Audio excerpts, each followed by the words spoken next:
आज की जूम चर्चा में आप सबका स्वागत है।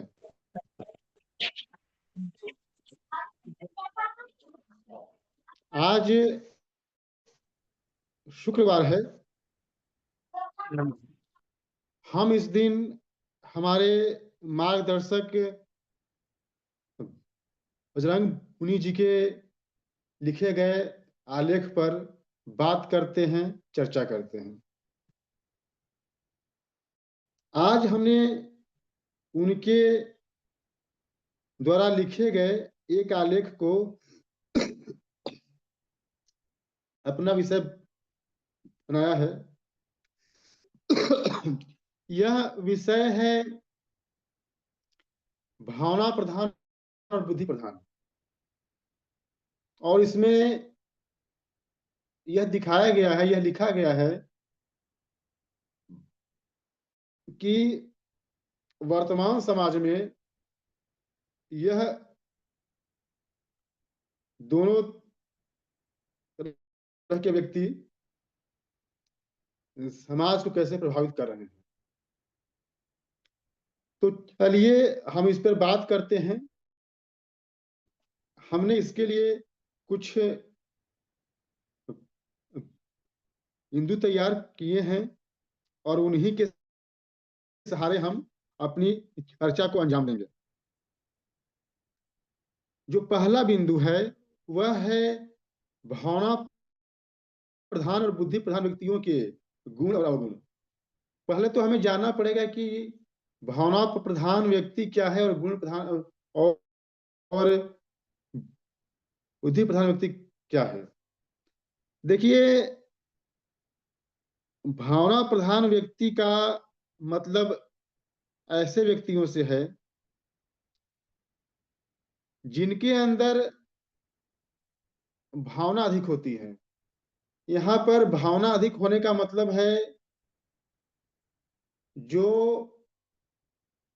अधिक तार्किक नहीं है, जो चीजों उतने रीजनेबल वे में डील नहीं करते।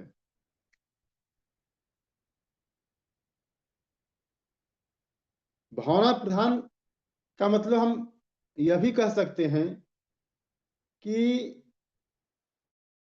जो व्यक्ति किसी भी परिस्थिति में या किसी भी मुद्दे पर जो प्रतिक्रिया देता है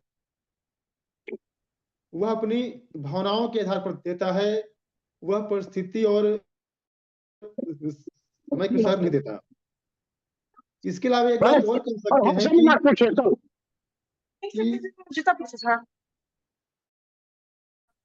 भावना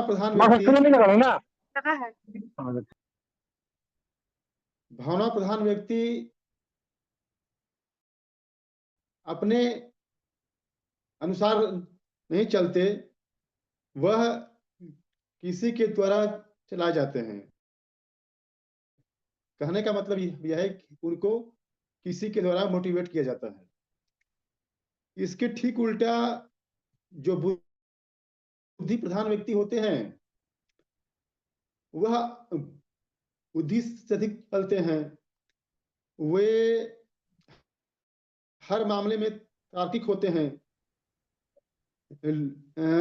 रीजनेबल होते हैं, वह चीजों को ज्यों का त्यों देखते हैं। जो बुद्धि प्रधान व्यक्ति होंगे वो आपको देखने से काफी रूड लगेंगे, वो थोड़े कठोर दिखते हैं क्योंकि वो भावनाओं से उतने प्रभावित नहीं होते। अब बात है कि इनके गुण अवगुण क्या हैं। देखिए, गुण अवगुण की बात करें तो भावना प्रधान व्यक्ति का सबसे बड़ा गुण यह है कि वह त्यागी होता है। वह किसी भी रिश्ते में वफादार रह सकता है। इसके अलावा वह बातों को समझता है, ये उसके फायदे हैं।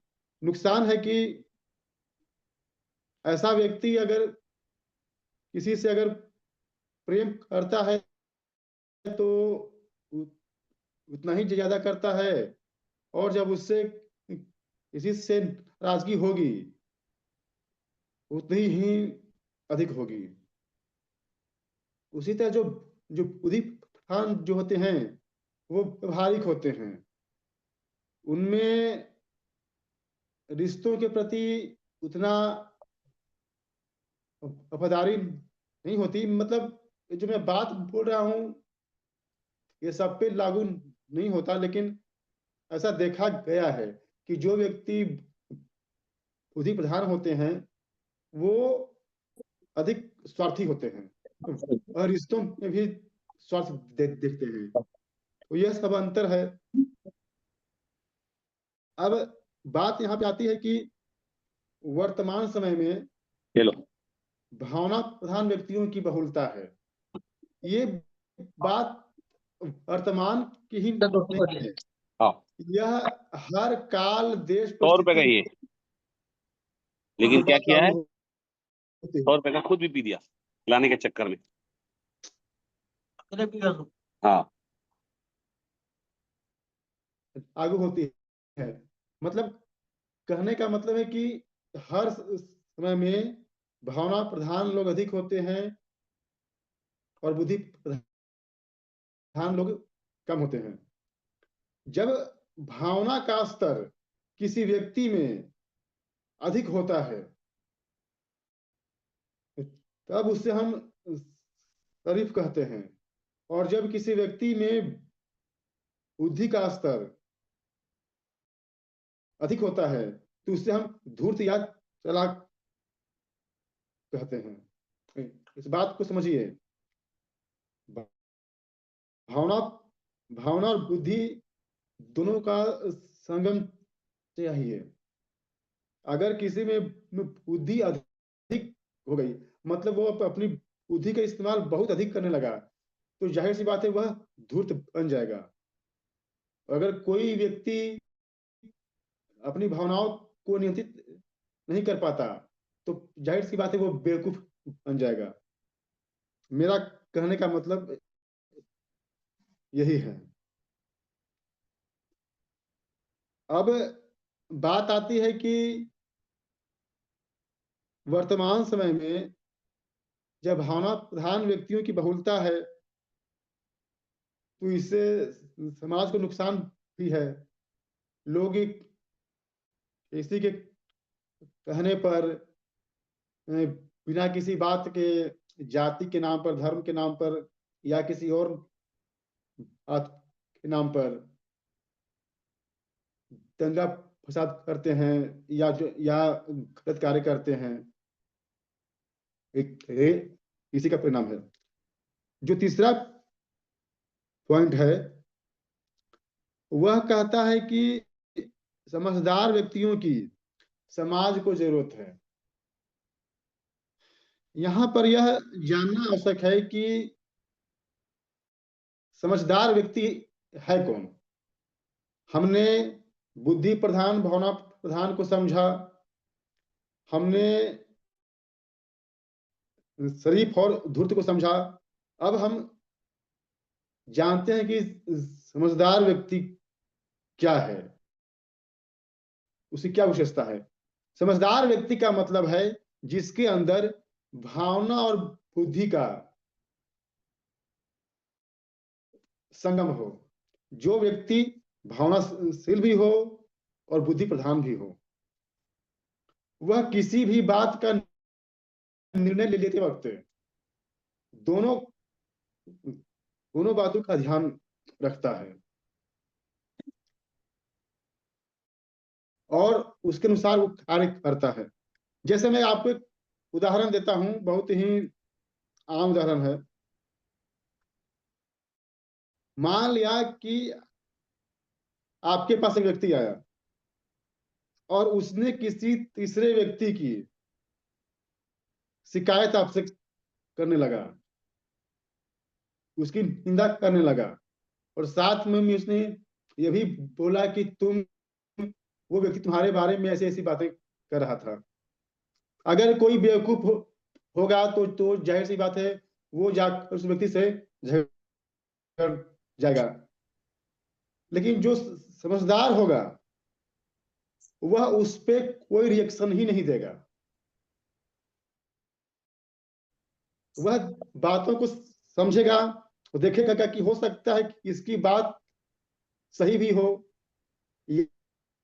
या इसकी बात सही नहीं भी हो। वह क्या करेगा, वह दोनों बातों को ध्यान रखते हुए अपना निर्णय लेगा। इसे हम कहते हैं समझदार व्यक्ति, जो किसी के बहकावे में ना आए, जो अपनी बुद्धि और भावना के सहारे जीवन जिए, वो समझदार हैं। तो जो हमारी संस्था है उसका मतलब, उसका उद्देश्य यही है कि समाज में अधिक से अधिक समझदार व्यक्ति हों, ताकि समाज अच्छे से चले, समाज आगे बढ़े। इसमें एक बात और ध्यान देने वाली है कि वामपंथ में वामपंथ में और आज की भारतीय राजनीति में जो चालाक हैं या धूर्त हैं वही सफल हैं, या कहिए कि धूर्त और चालाक ही आज की राजनीति में शामिल हैं। अब जाहिर सी बात है कि जब हमारी व्यवस्था ही वैसी है तो जाहिर सी बात है वैसे व्यक्ति ही सफल होंगे। और ये बात समाज में चल रही है। अगर कोई व्यक्ति गलती से वैसी जगह पर पहुंच जाता है जो भावना प्रधान है या शरीफ है, तो वहां पर टिक नहीं पाएगा, या अगर उसको टिकना है तो वो भी समय के साथ चालाक हो जाएगा। आप देखिए ऐसे काफी उदाहरण मिलते हैं। उदाहरण के लिए आरएसएस है या और भी कई संगठन हैं, उनके नेता भावना प्रधान होते हैं, लेकिन जब वो राजनीति में आते हैं तो धीरे धीरे वो भी धूर्त और चालाक हो जाते हैं और फिर वही काम वो करते हैं जो काम उनके विपक्षी करते हैं। जब तक वो संगठन में रहते हैं, भावना प्रधान रहते हैं, बड़ी बड़ी बातें करते हैं कि हम ये कर देंगे वो कर देंगे, लेकिन जब सत्ता मिलता है, धूर्तता आती है, फिर वो उसी हिंदू समाज के खिलाफ वो कार्य करते हैं। ऐसा आप देख सकते हैं। और हमारा इशारा किन लोगों की तरफ है आप समझ सकते हैं। अंतिम जो जो बिंदु है वह कहता है कि चालाक लोगों की संख्या बढ़ना देश और समाज के लिए घातक। देखिए यह बात तो सही है, चालाक और धूर्त अगर समाज में बढ़ेंगे या उनका दबदबा बढ़ेगा तो इससे समाज का बहुत नुकसान होगा, या बोलिए कि नुकसान हो रहा है। देखिए अब आज के समय में अगर कोई व्यक्ति शरीफ है या उतना धूर्त या चालाक नहीं है तो उसे बेवकूफ कहा जाता है। अगर कोई व्यक्ति ईमानदार है तो उसे बेवकूफ या पागल कहा जाता है। ये किस बात की निशानी है? ये इसी बात की निशानी है कि हमारे समाज में धूर्त और चालाक लोगों का वर्चस्व स्थापित हो चुका है। एक व्यक्ति थे, ये सही घटना है, सरकारी नौकरी में थे, उनको लोग पागल कहता था क्योंकि वो ईमानदार थे और पूरी जिंदगी वो नौकरी की और इतना अपमान झेले, उनकी किसी से बनती भी नहीं थी। अंत में रिटायर हो घर आकर बैठ गए। तो ये हाल है, क्योंकि हर कोई दूर से चालाक है। अब वो शरीफ थे। तो मेरा मानना है कि अब तो हालत ये हो गई है कि अब माँ बाप भी अपने बच्चों को कहते हैं चंट चालाक बनो, धूर्त बनो। अब तो माँ बाप भी सिखा रहे हैं बच्चों को। हालत ये क्यों हो चुकी है? तो कहने का मतलब है कि ये जो प्रवृत्ति है यह घातक है। अतः हमें चाहिए कि ऐसे समाज का निर्माण हो जिसमें समझदारी हो, ना कोई शरीफ हो, ना धूर्त हो, समझदार हो, जिन्हें पता हो कि अगर सामने वाला आदमी हमको उकसा रहा है तो इतनी उसके पास अकल हो कि वो भड़के ना, वो उसको सोचे कि ये आदमी क्यों हम भड़का रहा है, इसकी क्या मंशा है। अगर आदमी इतना भी अगर सोच लेगा तो बच जाएगा। ये था आज का विषय परिचय जिसे मैंने आप सबके सामने रखा। आप लोगों ने मेरी बात को सुना। आप सबका धन्यवाद।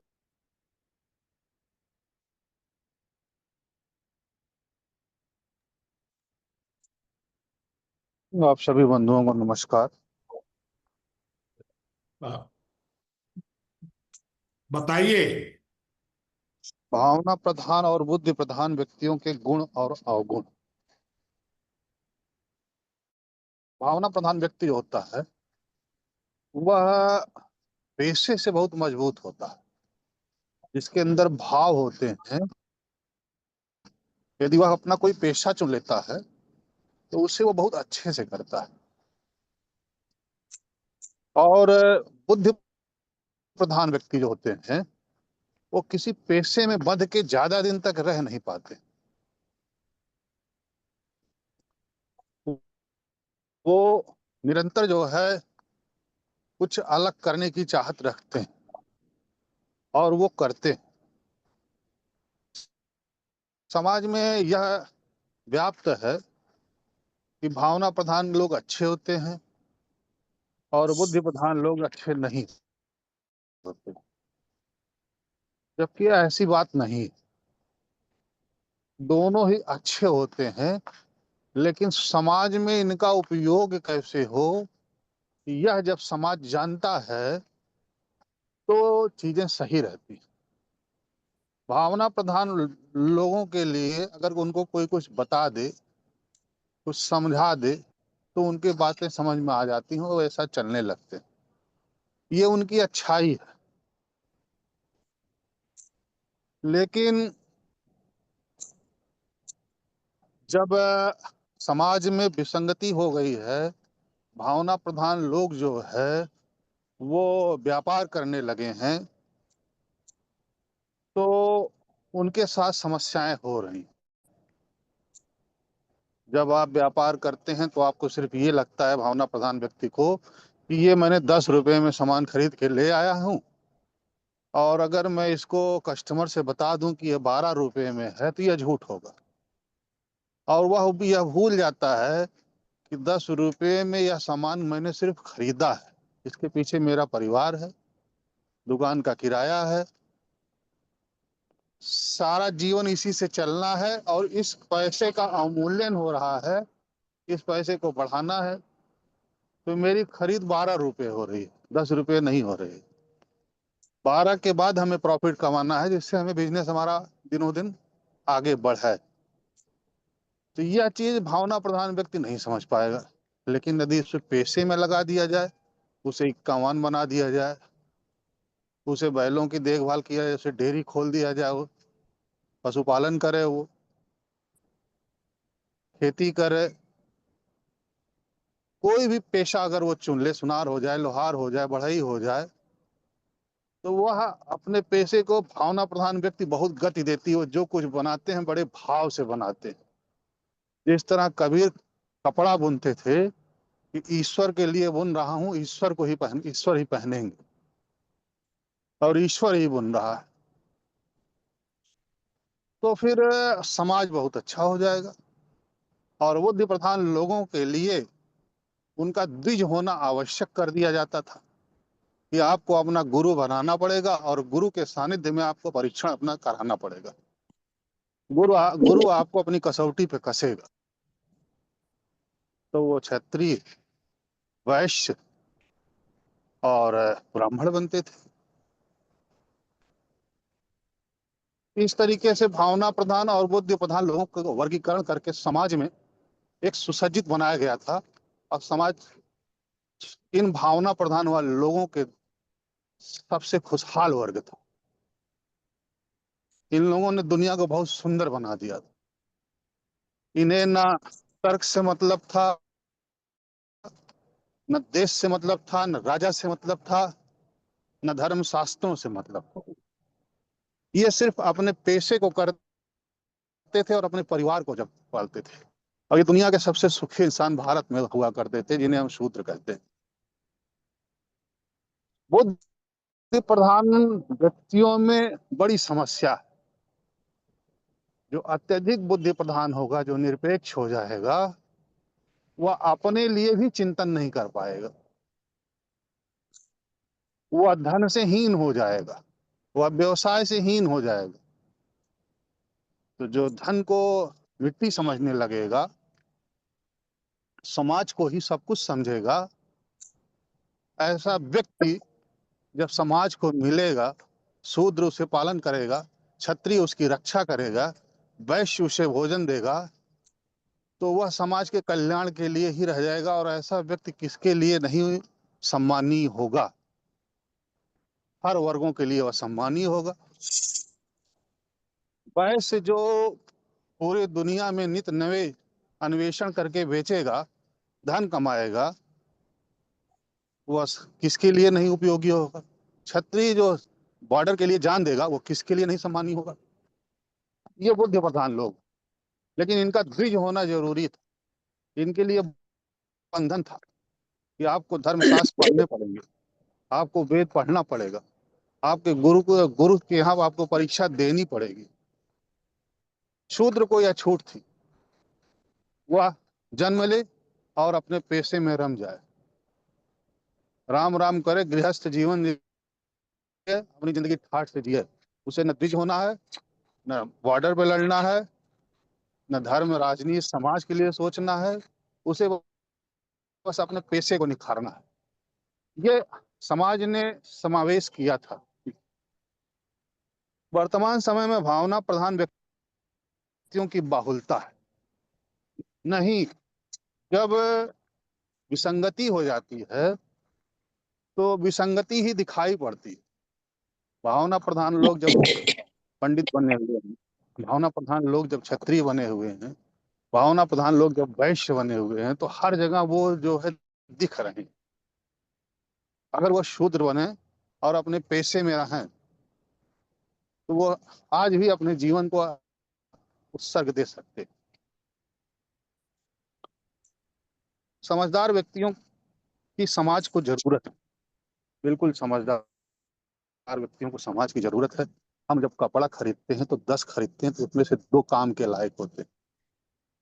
लेकिन हम सोचते हैं कि ब्राह्मण हमको, एक दिन मुझे जरूरत पड़े, आज मेरे यहाँ शादी है, आज मैं ब्राह्मण की तरफ देखूं और आज हमको शंकराचार्य जैसा ब्राह्मण मिल जाए, तो यह संभव तो नहीं। वह एक प्रक्रिया है। जब अच्छे शूद्र होंगे, अच्छे वैश्य होंगे, अच्छे क्षत्रिय होंगे, उसके बाद जो परिष्करण होगा, तब अच्छे ब्राह्मण निकलेंगे। और जब ये तीनों वर्ग में दोष रहेगा, तो ब्राह्मण नहीं हो जाएगा। तो हमें समझदार व्यक्तियों के लिए जरूरत है। तो उसके लिए हमें अच्छा वैश्य बनना पड़ेगा, अच्छा शूद्र बनना पड़ेगा, अच्छा क्षत्रिय बनना पड़ेगा। वामपंथ और आज की राजनीति में भावना प्रधान व्यक्तियों का चालाक होना एक भौड़ा प्रदर्शन है। कोई भी सफल व्यक्ति चालाक नहीं, हर असफल व्यक्ति चालाक है। रिक्शावान कितना चालाक कोई समाज में है नहीं। तो सबसे निचले स्तर के लोग हैं वो सबसे अधिक होशियार हैं। उनसे बात कर पाना, किसी बात को समझ पाना, विधाता को समझ पाना जितनी कठिन है, वो किसी एक बिंदु पे टिकते ही नहीं। तो यह बात सही नहीं है कि चालाक व्यक्ति कहीं कुछ सफल हो सकता है। बाकी भाग्य तो सभी लोगों को देता है, किसी को कुछ भी दे सकता है। चालाक लोगों की संख्या बढ़ना देश और समाज के लिए घातक है, बिल्कुल। जब ब्राह्मण, क्षत्रिय, वैश्य पेशे का काम करेंगे, जब शूद्र ब्राह्मण का काम करेंगे, तो चालाकियां दिखेंगी। जिस चीज में आप फिट नहीं हो रहे हो वह काम आप करोगे तो निश्चित बात। कुछ लोग कहते हैं मेरा मन ऐसा कहा मैंने ऐसा कर दिया। वो ये सोचते नहीं कि हमें बुद्धि के हिसाब से चलना है, मन के हिसाब से नहीं चलना। तो आजकल जो राजनीतिक सरगर्मियां चढ़ रही हैं उसमें इन्हीं भावना प्रधान लोगों का ज्यादातर समावेश हो जाता है। जबकि समाज की जो वर्गीकरण व्यवस्था थी उसमें इन लोगों को इनसे दूर रखा गया कि आपको राजा नहीं चुनना है, आपको वेद नहीं पढ़ना है, आपको कोई भी तर्क वितर्क नहीं करना है, आपको अपने पेशे से मतलब रखना है। बस अपने पेशे में आप मस्त रहो, आप दुनिया में और किसी चीज की तरफ देखो ही मत। और अगर हम अपने परिवार के भावना प्रधान लोगों को पेशे में डाल ले जाएं, आज इन सब बातें करने का मतलब यह है कि हम अपने परिवार को और खुद सही बात जान सकें और वैसा आचरण कर सकें। तो अपने परिवार के भावना प्रधान लोगों को अगर हम पेशे में डाल सकें तो आज भी हम सुखमय और शांतिमय जीवन जी सकते हैं। धन्यवाद। धन्यवाद आदरणीय। बाकी के साथी बताएं। हाँ, नमो नमः। जी बताइए आदरणीय। धन्यवाद। आज का विषय भावना प्रधान बुद्धि प्रधान व्यक्तियों गुण अवगुण पर है। और हर व्यक्ति कहीं न कहीं किसी इन दो चीजों में से कोई एक व्यक्ति प्रधान होता है। कोई बुद्धि प्रधान होता है, कोई जो है कि भावना प्रधान होता है। तो समाज को इस तरह से दो प्रकार से बांटा जा सकता है।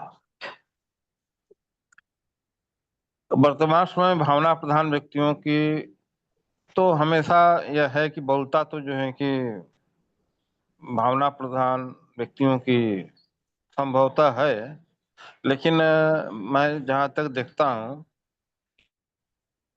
कि जीविकोपार्जन क्षेत्र में लगे हुए सभी लोग बुद्धि प्रधान ही हैं। और मैं समझता हूँ भावना प्रधान व्यक्ति अधिक हैं कि बुद्धि प्रधान व्यक्ति हैं, इसमें जो है कि बहुत ही निश्चित निर्णय पर मैं नहीं पहुंच पाता हूँ। लेकिन यह है कि इस समय बुद्धि प्रधान व्यक्तियों की बहुलता बढ़ रही है, वो अधिक बढ़ रहे हैं। लेकिन फिर भी जो है कि भावना प्रधान व्यक्ति हैं।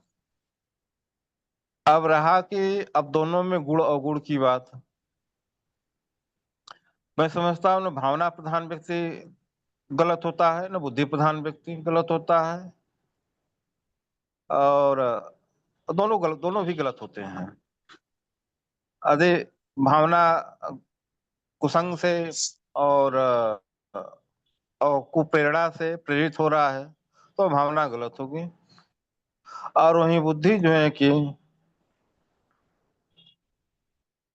दुरुपयोग किया जाए तो अभी गलत है। तो हम कह सकते हैं कि दोनों में गुण और अवगुण है। और किसी में गुण अवगुण देखा जाए दोनों में समान रूप से गुण अवगुण को देखा जा सकता है, किसी में अधिक या किसी में कम नहीं। लेकिन इसे एक अलग हट करके मैं बात कर रहा हूँ। भावना प्रधान व्यक्ति बुद्धि प्रधान व्यक्ति दोनों कैसे अच्छे हो सकते हैं, मैं इस पर बात करूंगा। भावना प्रधान व्यक्ति अपने भावों में आगे बढ़े और जो भावना से परिपक्व हो जाता है तो परिपक्व भावना जो है कि अपने आप बुद्धि को लेकर के चलने लगती हैं, और वहां से जो बुद्धि का उत्पत्ति होती है वह बुद्धि भावना को भी संस्कारित करती है, भावना बुद्धि को भी संस्कारित करता है। ऐसे भावना प्रधान व्यक्ति अच्छे हैं, योग्य हैं और हर जगह उपयोगी हैं। वहीं बुद्धि प्रधान व्यक्ति की बात करता हूं, जब बुद्धि अपने चरम पर जाती है, ज्ञान से युक्त हो जाती है, और जब अपने परिपक्वता को प्राप्त हो जाती है, वह खुद ही भाव को ग्रहण करने लगती हैं, क्योंकि वह ज्ञानी हो गया। ज्ञानी व्यक्ति जो है कि अपने परिपक्वता होता है तो वह समझ जाता है कि हमें भावना को अपनाना चाहिए,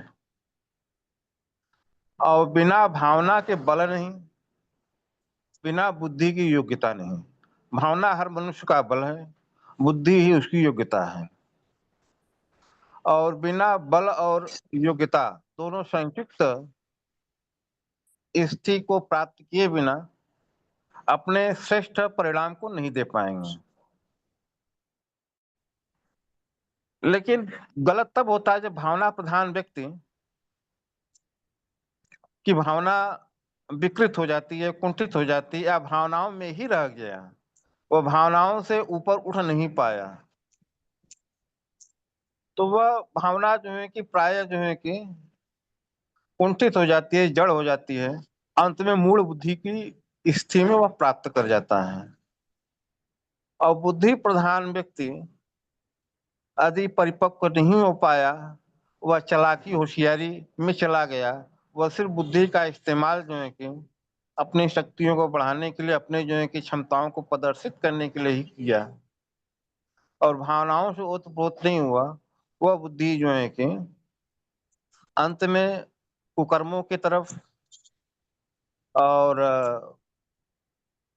ऐसी कार्यों की तरफ जिससे जो है कि समाज का, देश का अहित हो। और कभी कभी ऐसे बुद्धि प्रधान व्यक्ति समाज का बहुत अहित कर देते हैं।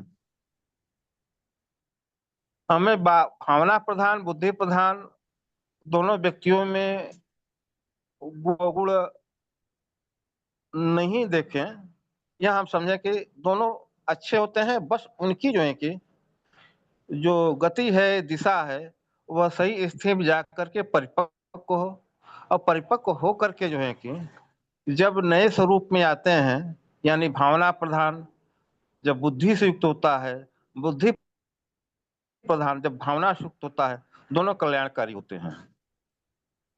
और ऐसा ही व्यक्ति जो है कि समझदार होता है। बुद्धि प्रधान व्यक्ति भी समझदार नहीं है, क्योंकि अपने बुद्धि के दुरुपयोग से जो है कि अपने ही लिए शिकंजे कस लेता है। तो वस्तुतः जो है कि जो भावना प्रधान, बुद्धि प्रधान व्यक्ति हैं, अपने परिपक्वता को पाने के बाद वो खुद समझदार हो जाते हैं।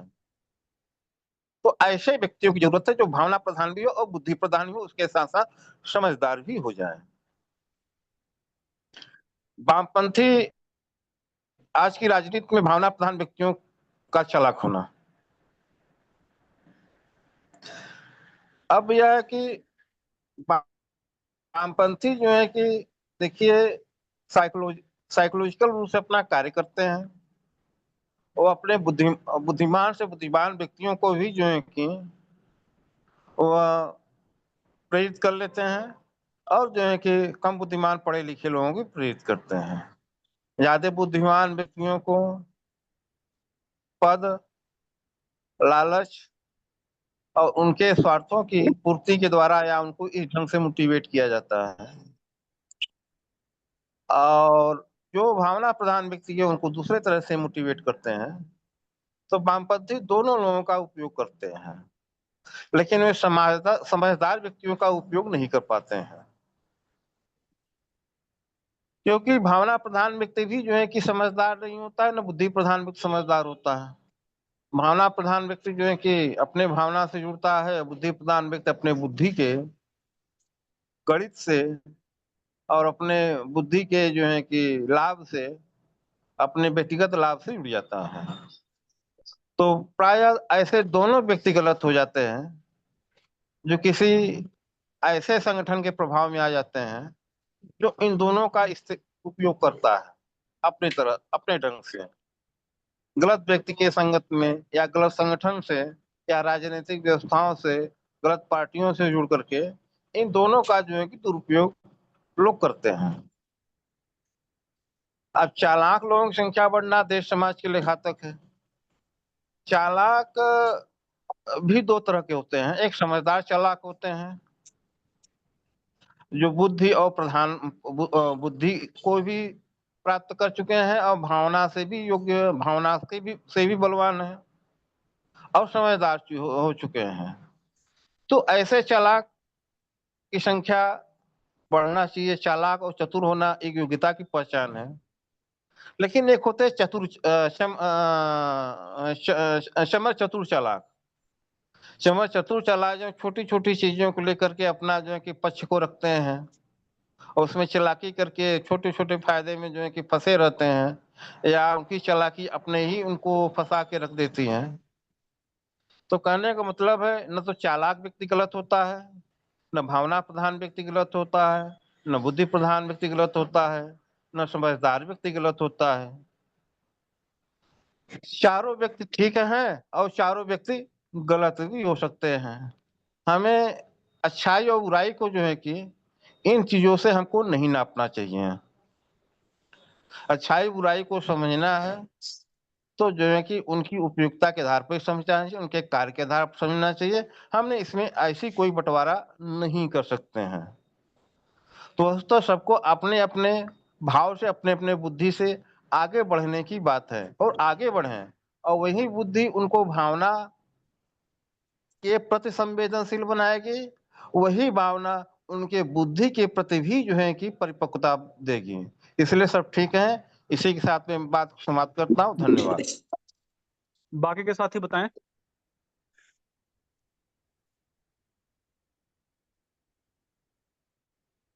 मदन जी कुछ कह रहे हैं या फिर कोई और साथी बताएं। हेलो। जी आदरणीय बताइए।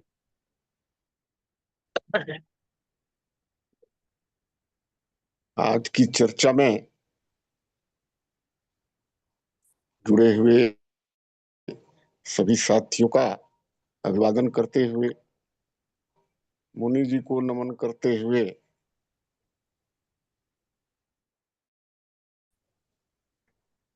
अपनी बात को मैं चर्चा में सम्मिलित करता हूं। आज का जो विषय रखा गया है भावना प्रधान और बुद्धि प्रधान, जिस पर कि हमारे पूर्व के साथियों ने अपने गंभीर चिंतन को व्यक्त किया है। देखिए, हमारी जो सोच है, मार्गदर्शक सामाजिक शोध संस्थान का,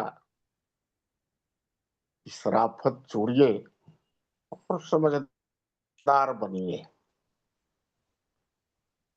तो भावना प्रधान और बुद्धि प्रधान,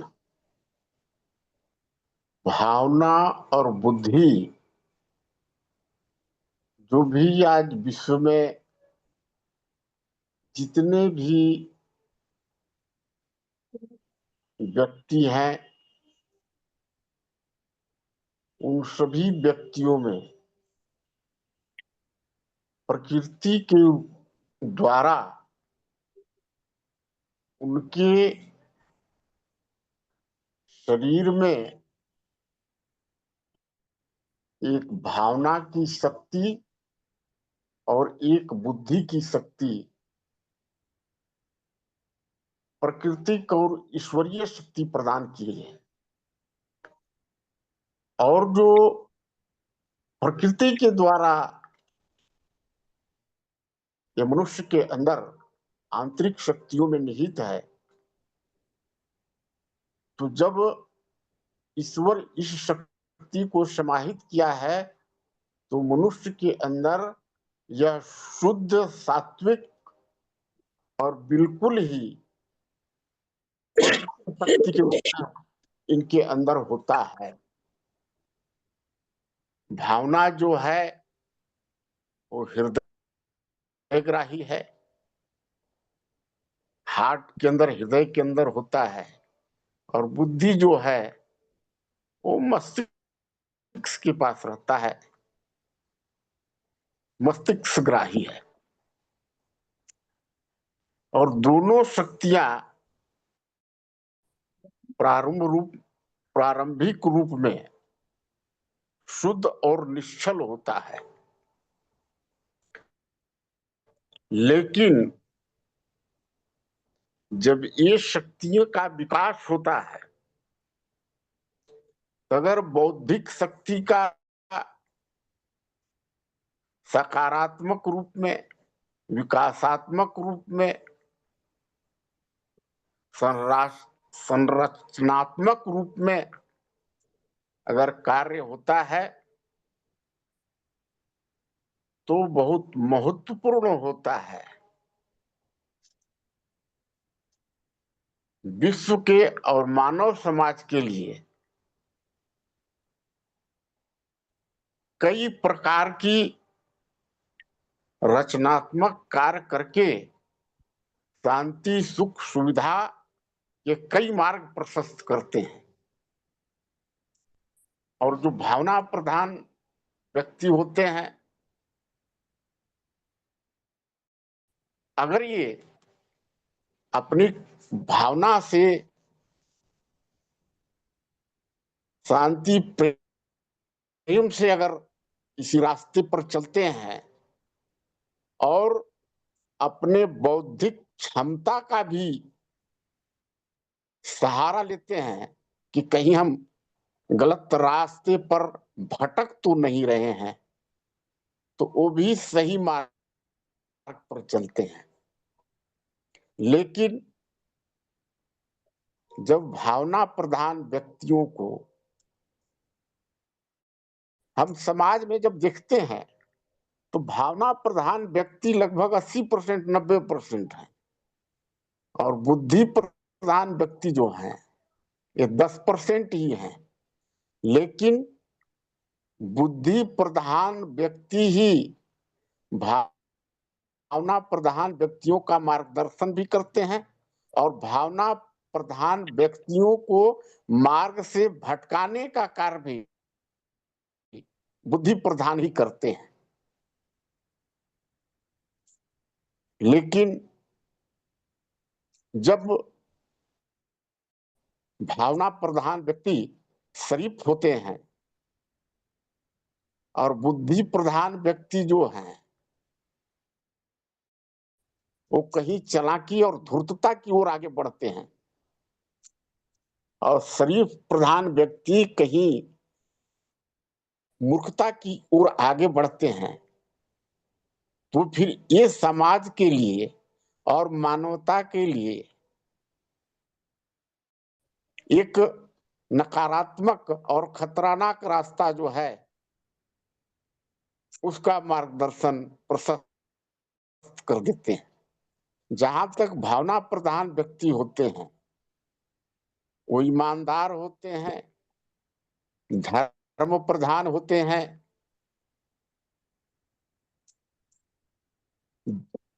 दान देने में विश्वास करते हैं, धार्मिक होते हैं, किसी पर भी दया उनको आता है, सहयोग का भावना रखते हैं, सामाजिक कार्यों में त्याग और समर्पण के भाव रखते हैं। लेकिन जो बुद्धि प्रधान व्यक्ति अगर चालाकी की ओर चलते हैं तो ये धार्मिक नहीं होते हैं, ये राजनीतिक होते हैं। ये दान और धर्म में विश्वास नहीं करते हैं, ये जो है सो संग्रह करता होते हैं, और ये समाज में किसी भी प्रकार का खर्च न करके अपने परिवार के लिए, अपने लिए संग्रह का ही कार्य करते हैं। अपनी स्वार्थ को सिद्धि करने के लिए ये किसी को भी धोखा दे सकते हैं, जालसाज झूठ होते हैं, ईमानदार नहीं होते हैं। ये सब जो है दोनों में कुछ गुण और धर्म हैं। तो इसलिए जो है जब तक बौद्धिक और भावना का समन्वय नहीं होगा, समन्वय होकर के समझदारी का मार्ग अगर प्रशस्त नहीं होगा, तो जैसे कि हम देखते हैं कि जितने भी भावना प्रधान व्यक्ति हैं, वो बुद्धि प्रधान व्यक्ति से मोटिवेटेड होकर के आज और मानव बम के रूप में काम कर रहे हैं। मनुष्य जो है मनुष्य को ही काफिर समझ रहा है। वो जो है मूर्खता की ओर जाकर के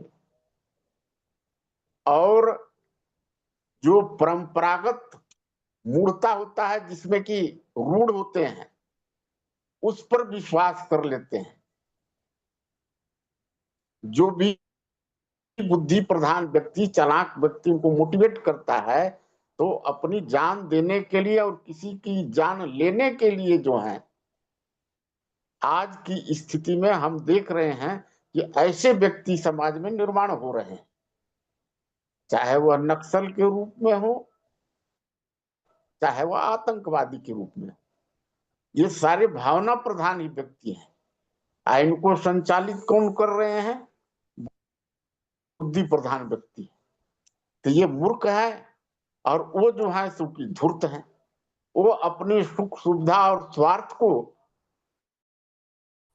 प्राप्त करने के लिए इनको जो है मूर्खता की ओर ढकेल कर और इनकी परिवार को भी बर्बाद कर रहे हैं और इनकी भी जान जोखिम में डाल रहे हैं। आज हम देखते हैं ये जो भावनात्मक प्रवृत्ति है, जो समाज का एक वर्ग बहुत बड़ा वर्ग है, वो मातृशक्ति का वर्ग है। ये मातृशक्तियों में भावनात्मकता जो है बहुत ज्यादा है और जो लगभग 15 साल से लेकर और जो 24-25 साल के उम्र के हमारे जो युवा वर्ग हैं, ये भी भावना से ओतप्रोत हैं और इनका उपयोग जो है आज बुद्धि प्रधान व्यक्ति जो है, चाहे वह राजनीतिक सत्ता को प्राप्त करने की बात हो या समाज में कहीं दंगा फसाद कराने की बात हो, कहीं उथल पुथल कराने की बात हो, इस वर्ग का बहुत ज्यादा प्रयोग कर रहे हैं। और आज समाज में जो वास्तव में जो बुद्धि प्रधान व्यक्ति हैं, जो कि चालाक या धूर्त नहीं है, उनका ये कर्तव्य बनता है कि इन वर्ग के जो भी मोटिवेटरों के द्वारा मोटिवेट हो रहे हैं, उनको समझदार बनाना, उनको सत्यता और वास्तविकता से परिचित कराना, ये जो है बहुत बड़ा आज के समय में एक कर्तव्य है। और इस कर्तव्य को आज विश्व में मार्गदर्शक सामाजिक शोध संस्थान जो है, वो एक विचारकों का बहुत बड़ा टीम खड़ा करके और ये समझदारों का और जो ये विकृति समाज में आई है, इस विकृति को दूर करने के लिए प्रयासरत है। और जो भी इस संस्थान के जो अव्यय है उससे जुड़ा हुआ है, इस संस्थान के पत्रक को पढ़ रहा है, इस संस्थान से अगर थोड़ा भी जुड़ाव रखता है तो उसको इनका बेनिफिट और फायदा मिल रहा है। और संस्थान भी जो है पूरी ताकत से समाज में कोई भी व्यक्ति किसी जालसाजी का शिकार न हो और समझदार बने, इसके लिए प्रयासरत है। और हम ईश्वर से ही प्रार्थना करेंगे कि हम लोगों को सफलता मिले। मैं अपनी बात को यहीं विश्राम दूंगा, बाकी और साथी इस विषय पर अपनी बात को रखें। धन्यवाद। जी धन्यवाद आदरणीय। बाकी के साथी बताएं। नमस्ते सभी साथियों के लिए। जी बताइए मदन जी। लास्ट, हाँ जी, लास्ट में जो नंबर है, मतलब चालाक व्यक्ति देश और समाज को मतलब धोखा देते हैं और दे रहे हैं, देते भी आए हैं। इसलिए चालाक लोगों से हमें सावधान रहना है, क्योंकि चालाक लोग अगर राजनीति में भी जाते हैं तो वो जनता को भी धोखा देते हैं। उनको किसी तरह से मतलब बहका कर इधर उधर की बातें बनाकर वो जीत भी जाते हैं।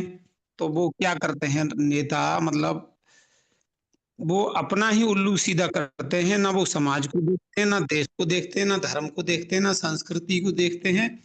वो सफल हो जाते हैं अपनी चालाकी में।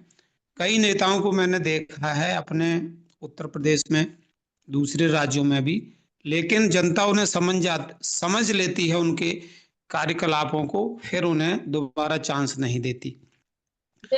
तो हर गांव में हर शहर में, सारे देश में ऐसे लोग मिल जाएंगे, शिक्षित लोग मिल जाएंगे जो मतलब देश समाज राष्ट्र को धोखा दे रहे हैं और धन के लालच में मतलब अपने तक को मरवा देते हैं।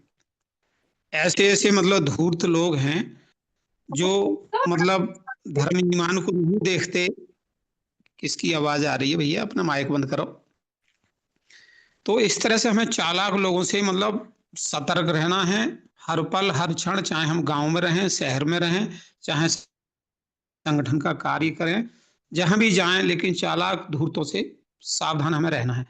दूसरी बात यह है कि जो मतलब भावना प्रधान और बुद्धि प्रधान जो व्यक्ति हैं, वो उनकी फिर भी मतलब उनकी भावना विचार अच्छे ही होते हैं, क्योंकि जो भावना प्रधान होते हैं वो मतलब बुद्धि प्रधान थोड़े कम ही होते हैं, क्योंकि बुद्धि प्रधान जो होते हैं वो सोच समझकर कार्य करते हैं।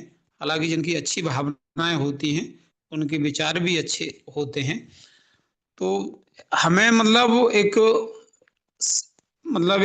समझदारी, हमारे अंदर एक समझदारी होनी चाहिए। शराफत, मुनि जी भी बार बार कहते हैं, उन्होंने पुस्तकों में भी लिखा है कि शराफत छोड़ो, समझदार बनो।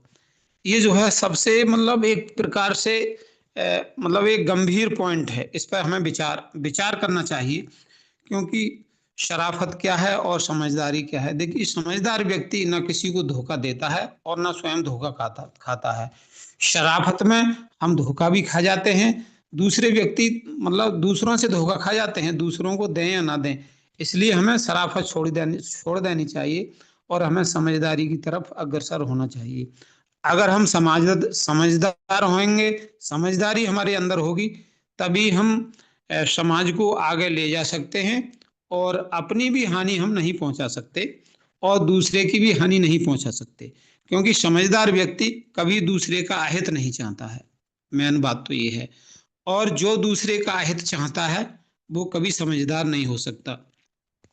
राजनीति में भी अगर समझदार नेता जाएंगे तो वो राष्ट्र का, देश का भला करेंगे, समाज का भी भला करेंगे, अपने क्षेत्र का भी विकास करेंगे। और जो धूर्त चालाक जाएंगे वो अपना ही भला कर सकें, देश समाज को तो कुछ दे नहीं सकते। तो इसलिए हम राजनीति के क्षेत्र में भी अगर हम किसी नेता का चयन करें तो समझदार नेता का ही चयन करें।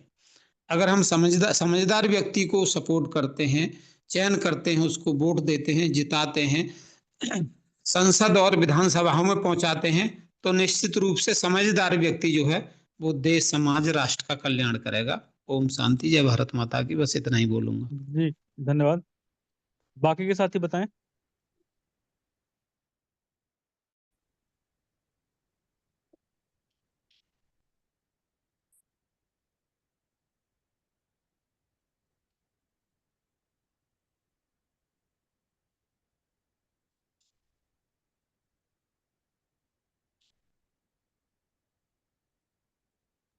कोई साथी बताएं, किसी कोई प्रश्न है या कोई बात है तो रखें।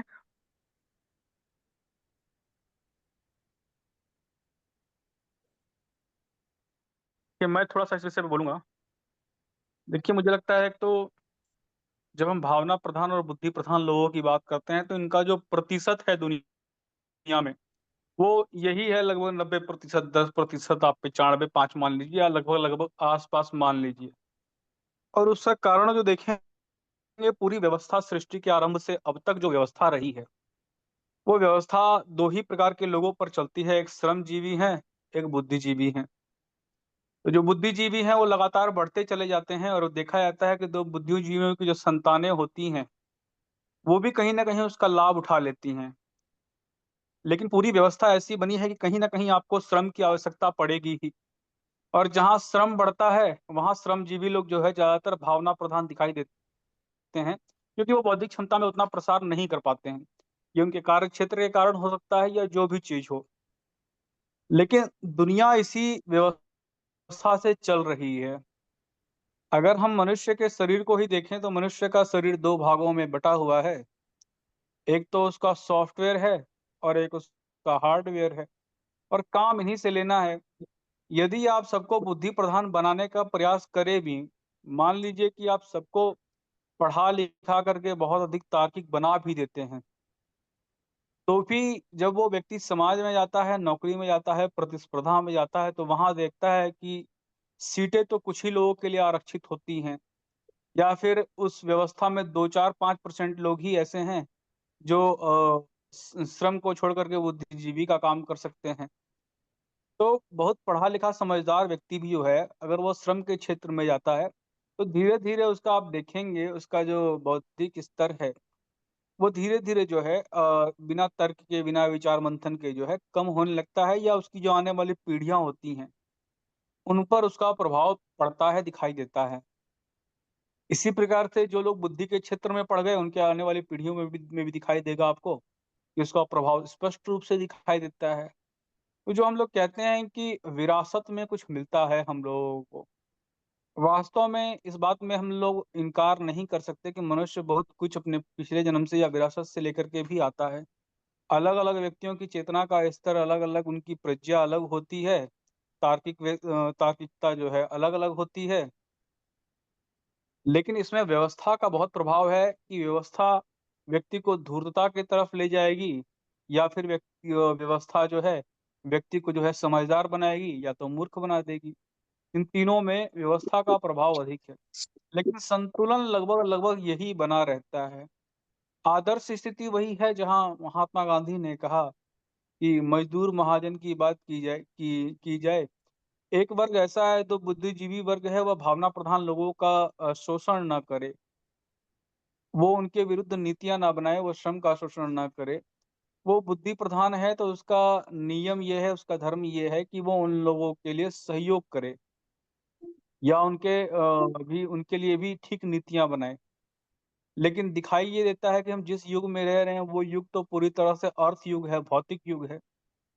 जब बच्चा पढ़ता है, लिखता है, वो पढ़ने लिखने में इतना पैसा खर्चा कर रहा है, और करने के बाद जब वो निकलता है तो घर परिवार से भी उसको दबाव बना दिया जाता है कि इतना लगा हुआ है तो इतना निकालना है।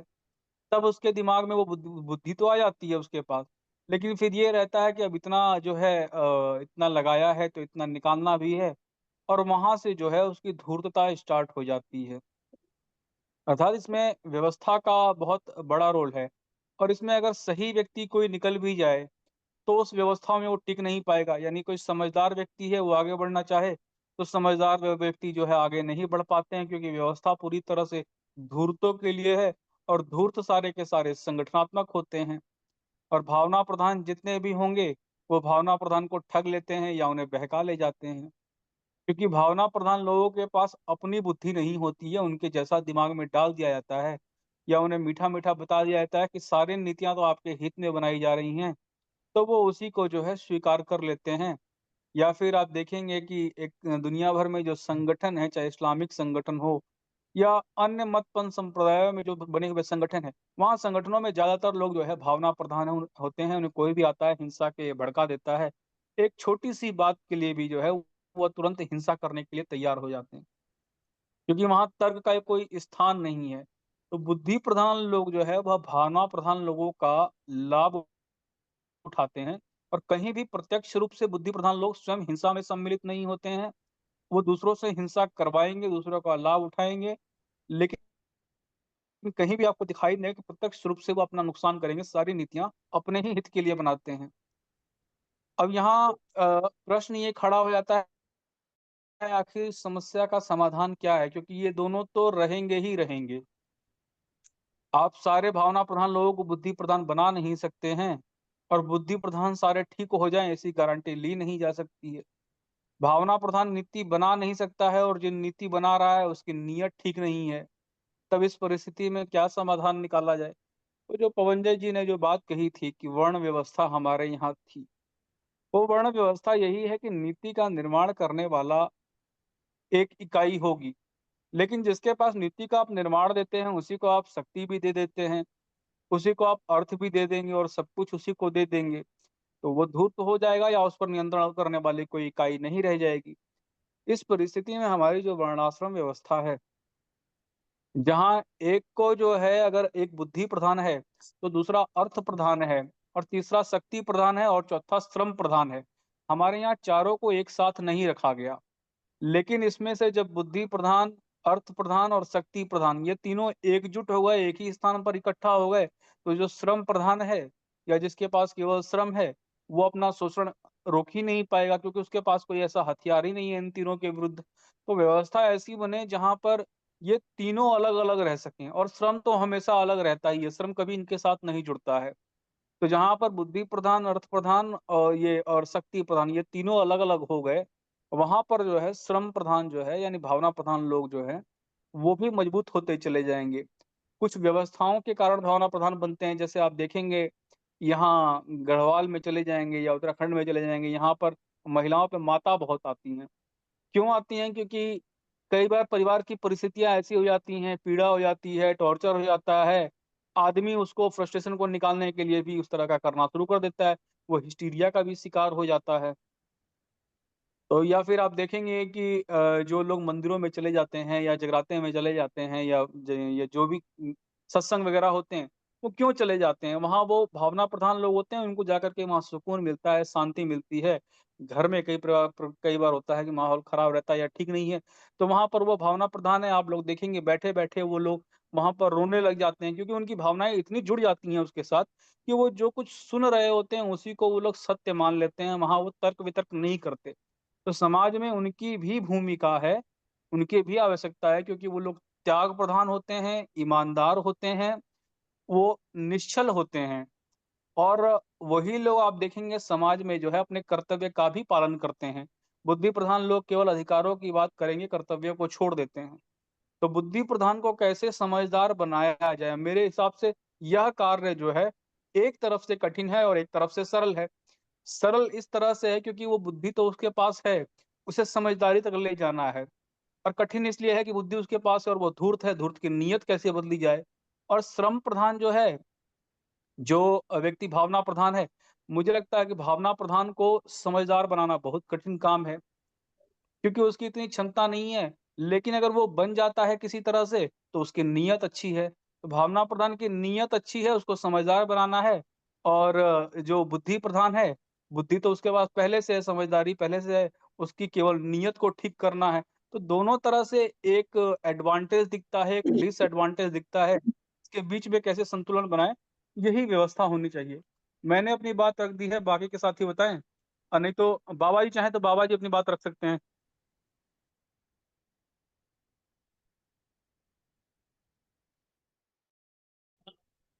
चलिए बताइए, और कोई अगर कुछ कहना हो तो। क्योंकि बहुत गंभीरता से चर्चा चल रही है विषय पर, और अच्छी चर्चा चल रही है।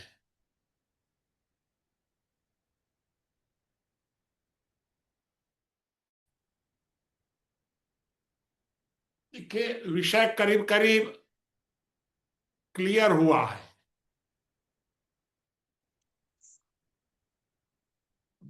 अगर समाज में भावना प्रधान जो व्यक्ति हैं वे नियंत्रण नहीं रख पाते हैं अपनी भावनाओं पर, उनकी आर्थिक स्थिति अगर 100 रुपया खर्च करने की है, तो अगर वो भावना में आ जाएंगे तो 300 रुपया खर्च कर देंगे, घर भूखा भले ही रह जाए। अगर किसी पर नाराज हो जाएंगे तो जिसको एक झापड़ मारना है उसको डंडा से पीट देंगे, हाथ पैर टूट जाए तो टूट जाए।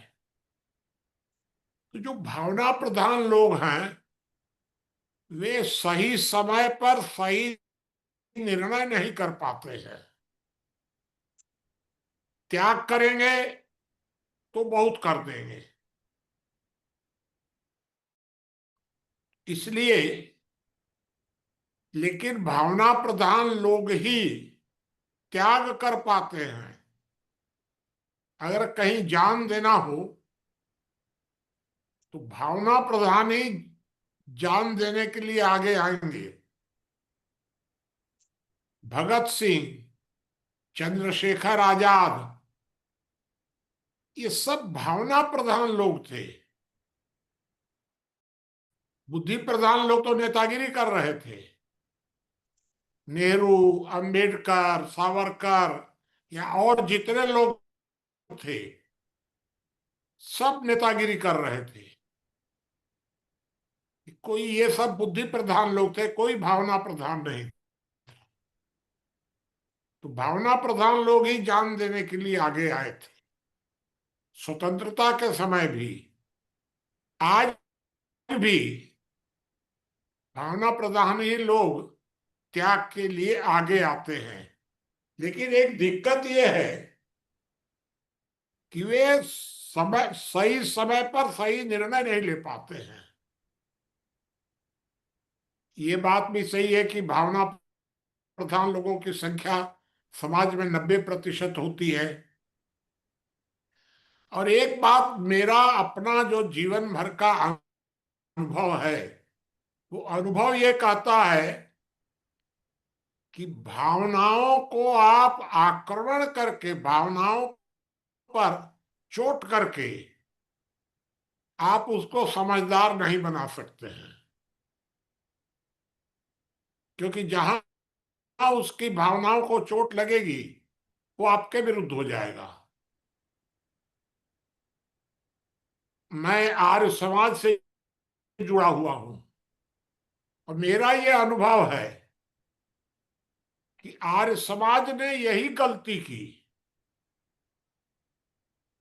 ये गलती हुई है मेरे हिसाब से कि हिंदुओं की भावनाओं पर बहुत कड़ी चोट की गई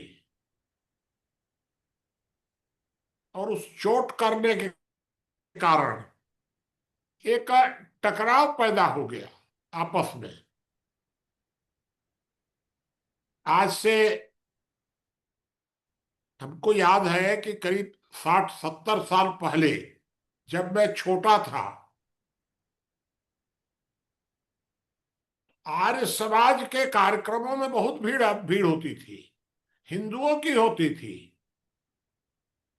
जो भजन उपदेशक आते थे वे भजन उपदेशक बड़े आराम से सुनते थे लोग उनके भजन।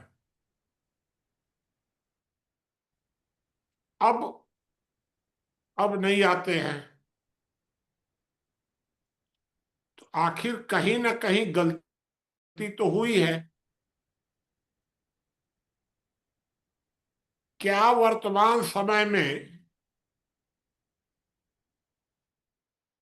इतना कड़ा होकर के मूर्ति पूजा का विरोध होना चाहिए? क्या ये हमारी प्राथमिक आवश्यकता है वर्तमान में? हमको लगता है कि नहीं है। क्यों? मूर्ति पूजा करना कोई अपराध नहीं है, निरर्थक कार्य है। हम लोग जो कर रहे हैं ये सार्थक कार्य कर रहे हैं, और मूर्ति पूजा निरर्थक कार्य है। लेकिन वर्तमान समय में गलत कार्य करने वालों की संख्या इतनी तेजी से बढ़ती जा रही है कि हम निरर्थक कार्य को प्राथमिक कैसे मान सकते हैं? ये सोचने की बात है कि हमारी प्रायोरिटी क्या होनी चाहिए।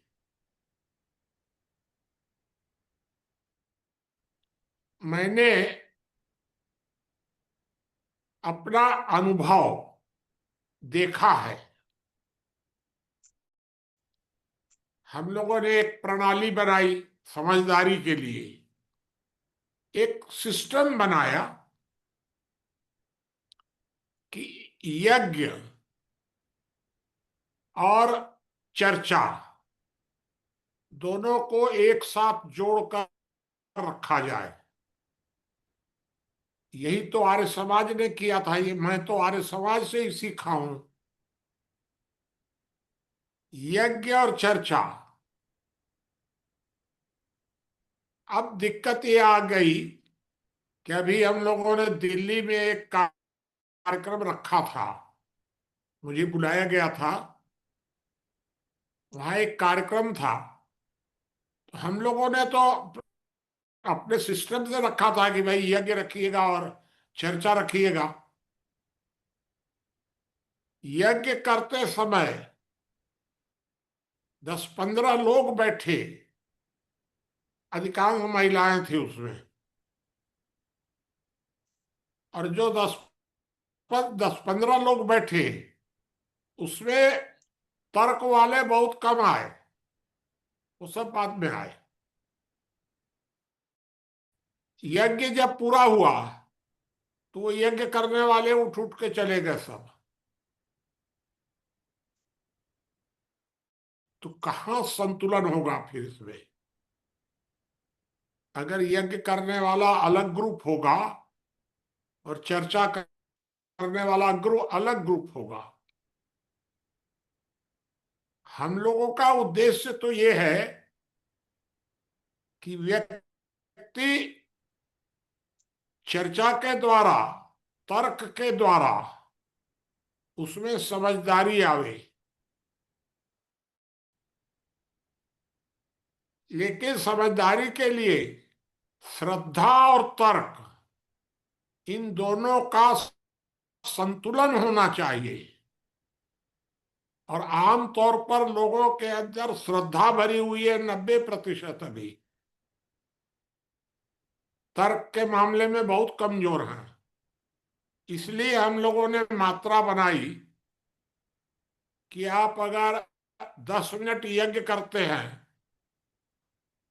तो 40 मिनट 50 मिनट का तर्क कीजिए। आधे घंटे का यज्ञ करते हैं तो 2-2.5 घंटे की चर्चा कीजिए, जिससे कि तर्क और श्रद्धा का संतुलन बन सके। लेकिन श्रद्धा वाले अलग और तर्क वाले अलग, तब कैसे होगा? फिर से विचार करने की जरूरत है कि क्या भावना प्रधान लोगों की भावनाओं को बहुत ज्यादा ह्यूमिलिएट करके, आक्रामक तरीके से आप उनको समझा सकते हैं क्या? समझदार बना सकते हैं क्या? ये मैं खुद अपने ऊपर देखा कि आर्य समाज से जुड़ा रहा, तार्किक तो पूरा हो गया। मुझे अगर कोई तर्क शक्ति यदि कहीं से मिली है तो आर्य समाज से ही मिली है और कहीं से नहीं मिली है। लेकिन तर्क शक्ति तो पर्याप्त हो गई, ईश्वर पर विश्वास नहीं रहा। अब फायदा हुआ कि नुकसान हुआ मैं नहीं कह सकता। ये भी बड़ी विचित्र बात हो जाती है। तो इन सब बातों पर कि ये संतुलन कैसे बने, ये संतुलन बनाना बहुत कठिन कार्य है। और वर्तमान समय में यह संतुलन का कार्य आर्य समाज ही कर सकता है। और जो आर्य समाज अपने कार्य को छोड़ करके लग गया धर्म परिवर्तन कराने में, ईसाइयों को हिंदू बनाने में, मेन तो ईसाइयों को ही अभी हिंदू बनाने में ज्यादा आगे है, ये कार्य कौन करेगा फिर? तो दो जगह पर विचार करने की जरूरत है हम लोगों को कि क्या हमें ये ईसाइयों को हिंदू बनाने में लगना चाहिए, क्या हमें इस कटु भाषा में मूर्ति पूजा का विरोध करना चाहिए, क्या वर्तमान समय में यह हमारी प्राथमिकता है? इस बात पर सोचने की जरूरत है। मैं समझता हूं कि हम लोग जिस दिशा में चल रहे हैं, ये दिशा अब तक करीब करीब ठीक है। और इस दिशा में देखिए, जब तक एक खतरा आपको और बता दूं, जो भी व्यक्ति समझदार बनेगा, संख्या बहुत कम होगी समझदारों की, बहुत कम। जो बनेगा समझदार, चालाक लोग उसको शत्रु समझेंगे और चालाक लोग आपका विरोध नहीं करेंगे, चुप रहेंगे। चालाक लोग भावना प्रधान लोगों से आपका विरोध करवाएंगे, ये दिक्कत आ रही है। अगर चालाक लोग विरोध करें तब तो आप सीधा उनको उत्तर दे सकते हैं, लेकिन आपका विरोध करेंगे भावना प्रधान लोग, शरीफ लोग। ये शरीफ लोगों को ये समझाते हैं चालाक लोग, जिसको तुम शरीफ समझ रहे हो ना, वो बहुत चालाक है, ठग लेगा सबको। इस तरह की बातें भरी जाती हैं उनके अंदर। तो ये सब खतरे मैं आपको बता रहा हूं, और विषय पर तो आप लोगों ने काफी अच्छी चर्चा की ही है। कोई उस पर कोई बात नहीं है कि उस विषय को ज्यादा मैं आगे बढ़ाऊं। फिर कोई बात हो तो आप और चर्चा कर लीजिए, और पूछना हो तो पूछ लीजिएगा।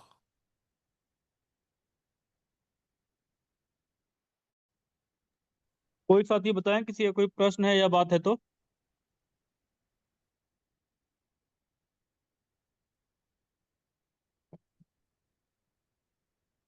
मुनि जी, मेरा एक प्रश्न है। हाँ, बताइए। प्रश्न यह है कि प्राचीन जो गत वर्षों की अपेक्षा अब भारत में मतलब विचारक बहुत कम होते जा रहे हैं।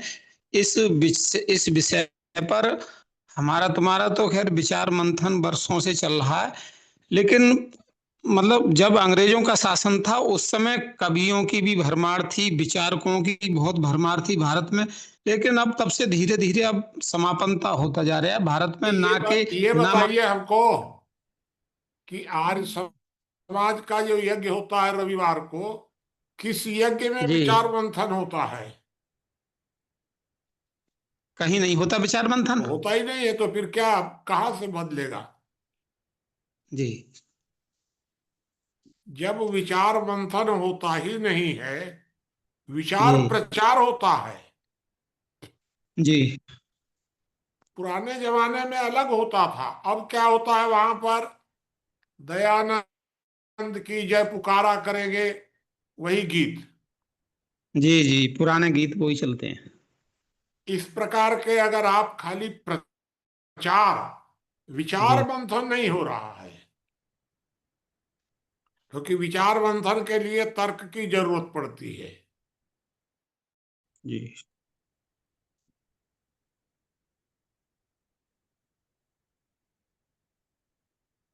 एक आपको बिल्कुल।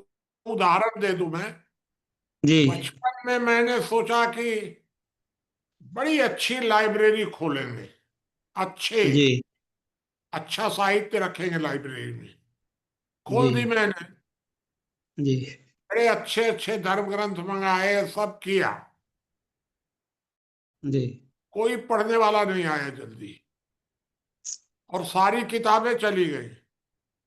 जी जो आया वो बड़ी अच्छी किताब है, मैं इसको ले जाता हूँ, पढ़ करके वापस कर दूंगा। कोई वापस जी नहीं किया। उसके बाद मैंने रामानुजगंज में ही एक लाइब्रेरी खोली, जी उपन्यास रखे उसमें, जी बढ़िया उपन्यास। लोग पढ़ने लग गए, बड़ी संख्या में पढ़ने लग गए, वापस भी करने लग गए। लेकिन मैंने सोचा कि इसका फायदा क्या होगा। जी तो ये दोनों ही कार्य अब मुझे लगे कि गलत हैं। जी अब फिर मैंने 1978 या 80 में जी अंबिकापुर में लाइब्रेरी खोली। जी और वहां अंबिकापुर में जो लाइब्रेरी खोली मैंने, खर्चा किया हर हर बार। जी उस लाइब्रेरी में बहुत अच्छे अच्छे प्रतिष्ठित लोगों की पुस्तकें रखी गई। धर्म जी ग्रंथ नहीं रखे गए वहां पर, जासूसी उपन्यास नहीं नहीं रखा ही नहीं कोई भी। जी बड़े अच्छे अच्छे चतुर्सेन और ये सब जो थे, आनंद स्वामी वगैरह की किताबें रखी गई। तो अच्छा ठीक चला कुछ दिन, फिर बाद में तो मैं अंबिकापुर छोड़ दिया तो बंद हो गया। चलिए, ये जी मैं आपको बता रहा हूं। तो दिक्कत ये आ रही है कि आप अगर बहुत ज्यादा हाई स्टैंडर्ड कर देंगे, जी जी आपके पास कोई आएगा ही नहीं सुनने के लिए। और अगर आपने बहुत लो स्टैंडर्ड कर दिया तो जी सुनने वालों की भीड़ लग जाएगी, लाभ क्या होगा? लो स्टैंडर्ड कर दिया तो लाभ कुछ नहीं होगा, और जी हाई स्टैंडर्ड कर दिया तो कोई सुनने ही वाला नहीं है आपकी बात को। सही बात। ये इस संतुलन को बनाने के लिए भाई, इसके लिए सोचना समझना पड़ेगा हम लोग।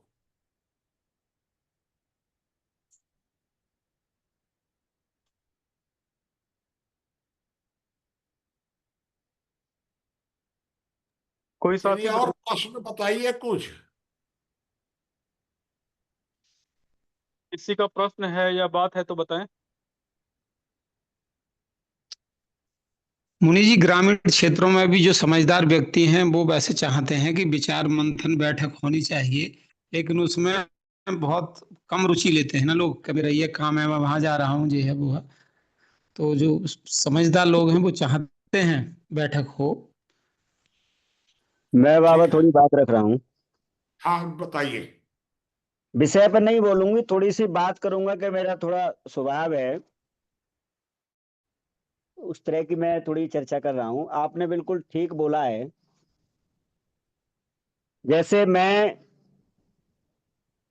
मध्यम वर्ग का एक अच्छा प्रचारक हूं, वैदिक दर्शनों का, वेद के स्तर से, आर्य समाज के स्तर से, और बहुत अच्छी स्वयं भीड़ इकट्ठी कर लेता हूं। एक प्रक्रिया अपनाता हूं अन्य विद्वानों की अपेक्षा, कि मैं समाज में जाता हूं, जैसे किसी ने मुझे बुलाया कार्यक्रम में, उनसे कहता हूं कि भीड़ कम आती है, आप मुझे लेके चलो लोगों के पास। मैं लोगों के पास जाता हूं, उनसे गलियों में घूम के, दरवाजे पे कोई मिला, खड़े नमस्ते करके, हाथ जोड़ प्रणाम वगैरह करके, भैया आइए कथा चल रही है, आपके यहाँ वेद कथा चल रही है। तो उनके अंदर दो भाव बन जाते हैं कि आचार्य जी आए, पंडित जी आए, चलिए सुनने के लिए। दूसरी बात यह, मैं उनसे कहता हूँ स्थानीय व्यक्तियों से कि देखिए, घर का जोगी जोगिया, आन गांव का सिद्ध। आप मुझसे भले ही ज्यादा जानते होंगे, लेकिन आपके गांव में आपका प्रभाव नहीं होगा। इसका कारण एक है कि छोटे छोटे ईर्षा देश रहते हैं, इसलिए, और बहुत अच्छी भीड़ इकट्ठी हो जाती है। तो कई ऐसे उदाहरण हैं। हरियाणा, बिहार में कार्यक्रम हुआ था, जो बहुत बड़े स्तर से था, 1-1.5 हजार आदमी इकट्ठे होते थे आर्य समाज के कार्यक्रम में। 35 सालों से महिला आर्य समाज संगठन नहीं बना था, वो बना था, उस विषय को छोड़िए। लेकिन मैं एक बात बाबा कहना चाह रहा हूं, मेरे अंदर थोड़ी सी एक ही है कि यदि आदरणीय हमारे बड़े भ्राता मदन जी जुड़े हुए हैं, मैं इनसे एक निवेदन करूंगा, और मुझे याद आ गई, ये बात चल रही है, इन चीजों पे बोले थे तो मैं थोड़ा कह रहा हूँ।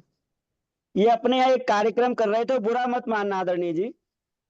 तो जी मैंने इनसे ये कहा था कि आप मुझे बुलाइए अपने यहाँ पर, और वहां पैसा भी आएगा, लोग भी एकत्र होंगे, और जो आर्य समाज की एक विचारधारा बनी हुई है कि जो प्रचार करते हैं उसी तरह का प्रचार, एक नई व्यवस्था, मैं आपसे जुड़ गया था उस तरह। और मैंने कहा मुनि जी की भी बात को, बाबा की बात को भी थोड़ा सामाजिक स्तर से, कथा के माध्यम से, वेद कथा के मंत्रों के, दर्शनों के सूत्रों से रखेंगे। दूसरी बात पर, यज्ञ पर ये चर्चा करेंगे कि भाई यज्ञ जो है उसमें देव पूजा, संगतिकरण, दानेशु। तो हम देव पूजा की बात कर लेते हैं, और संगतिकरण की, दान की बात कर लेते हैं, और देव पूजा की बात कर लेते हैं। लेकिन जो संगतिकरण होना चाहिए, जो यज्ञ का भाव है, वो वास्तव में नहीं होता। हम लोग विपरीत, क्योंकि एक बात मुझे आपकी आज भी याद है कि विपरीत, ये बिल्कुल सिद्धांत की बात है, ये बात मेरे पहले नहीं थी दिमाग में, कि विपरीत विचारधाराओं के लोग जब बैठेंगे तो वह मंथन होगा, कोई कोई विचार, और एक तरह के लोग बैठ जाएंगे तो केवल योजना बनेगी। हाँ, योजना बना सकते हैं, उस पर कार्य कर सकते हैं, लेकिन मंथन नहीं होगा।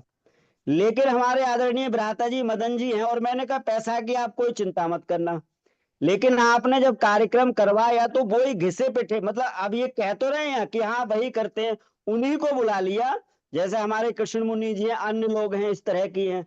तो फिर हमारे लोग ही अगर करनी और कथनी में थोड़ा सा अंतर रखें, कि भाई हम कर कुछ रहे हैं, कह कुछ रहे हैं, और इस परंपरा को शुरू नहीं करें, जैसे अन्य तरह की जो परंपराएं, उस तरह की हम शुरू नहीं करें समाज में, कि भाई एक कथा का उद्देश्य, या वेद का उद्देश्य, या दर्शन का उद्देश्य, या आर्य समाज का उद्देश्य ये भी है।